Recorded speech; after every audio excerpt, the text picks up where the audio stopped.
Hey everyone, I'm Alec with It Takes Guts. Hope you're all doing well. Today I'm back with another One Piece chapter, chapter 1114, and it's just banger after banger. If you're a One Piece fan currently up to date with the manga, you know right now it's banger after banger. Let's get into this chapter. Now, right off the first page, when I saw the Wings of Icarus as the title, I got excited. I was like, I don't know what this is going to mean, but I'm excited. So, when I saw the actual panel of it, and I'll get into that later, so cool. So as the recent chapters have done, we go and flash around the world to all these locations, and my favorite ones from this one have to be the Long Ring Longland person with the stilts. So cool to see him again. I love how when we're going to different places, we truly are, like, never really flashing back to the same places unless it's, like, a lot of people that really matter for this flash area, but it's really cool to see how many places we've been to or heard about in the world that we get to see. We see Saul later on in the chapter, and him probably being on Elbaf as the big trees. I thought that was Elbaf, to me at least, but I don't know, we'll see. And then of course we see Dofi, which is like my favorite, and him with Magellan and Impel Down talking about, oh, we're gonna drown. That was awesome. But more so when he's like, oh, what do we do? I think we need to seek higher ground or go up higher. That was so cool. Like, Dofi's one of the coolest characters in One Piece for a reason, and those lines, how he just knows what's up there and really has an understanding of kind of maybe what's happening is eerie. Why Dofi's so cool. We also see Sakazuki do nothing, so damn, I kind of wish he would say anything. I thought that would be a moment for him to be like, do I believe any of this? And some of the Marines are like talking about it, which I wish this was kind of more highlighted. Maybe it'll be later on, but this is kind of a big moment in the Marines where it's like, are you with us or what?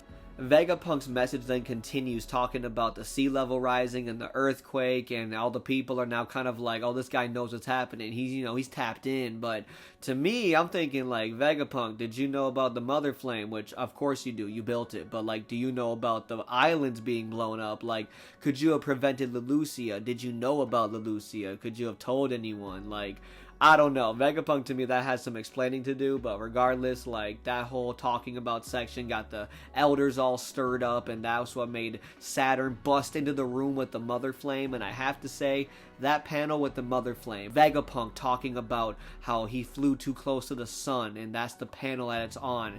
Very well drawn, awesome detail, coming right off the huge brain panel we had last chapter. I think it's one of the best Oda panels I've recently seen, but how much meaning is in it, like seeing Saturn next to it, trying to blow up everything in his old man form with the cane, really down bad. But to me, it's more like, this is like Vegapunk really admitting that he messed up and he really tried to learn too much, and he messed up with this infinite energy source. He was too excited trying to make infinite energy that he created this. And I don't know what that's going to be. A lot of theories on the Mother Flame right now. I'm going to let that slide. But to me, this whole panel and page was crazy.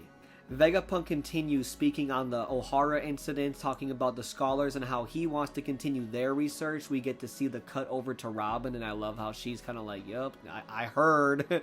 But then he talks about the true history, and he's only going to talk about what he knows, not going to spoil anything or, summarize stuff he doesn't know about. But he talks about the Void Century, and the first person he wants to talk about is the main character, Joy Boy. And to me, that's crazy, but he calls Joy Boy the very first pirate. And that, of course, has been talked about many times from people, but that is just crazy in itself. So many theories come to it. Is that the person with the eye patch that Oda was talking about way back when with that statement, if you know what I know? But regardless, what does that mean? What is Joy Boy? Are we about to get a Joy Boy like history lesson? What is he going to talk about? Are we going to talk about some of the poneglyphs and how Joy Boy's story is kind of written across them? Is it going to talk about the One Piece, how Roger talked about how he kind of knew Joy Boy's story and wished he lived in his era?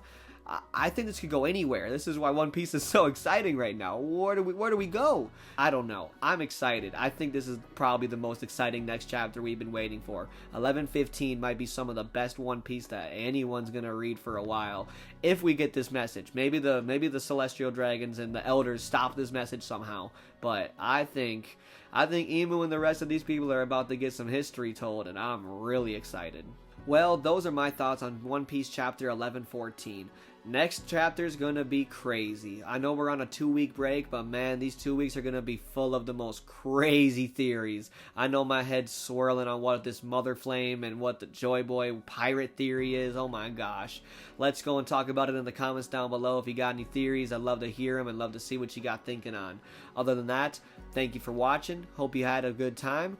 Like if you liked the video. Please drop a like if you're still here, my guy, please. And always remember, it takes guts to subscribe. Have a great day, everyone.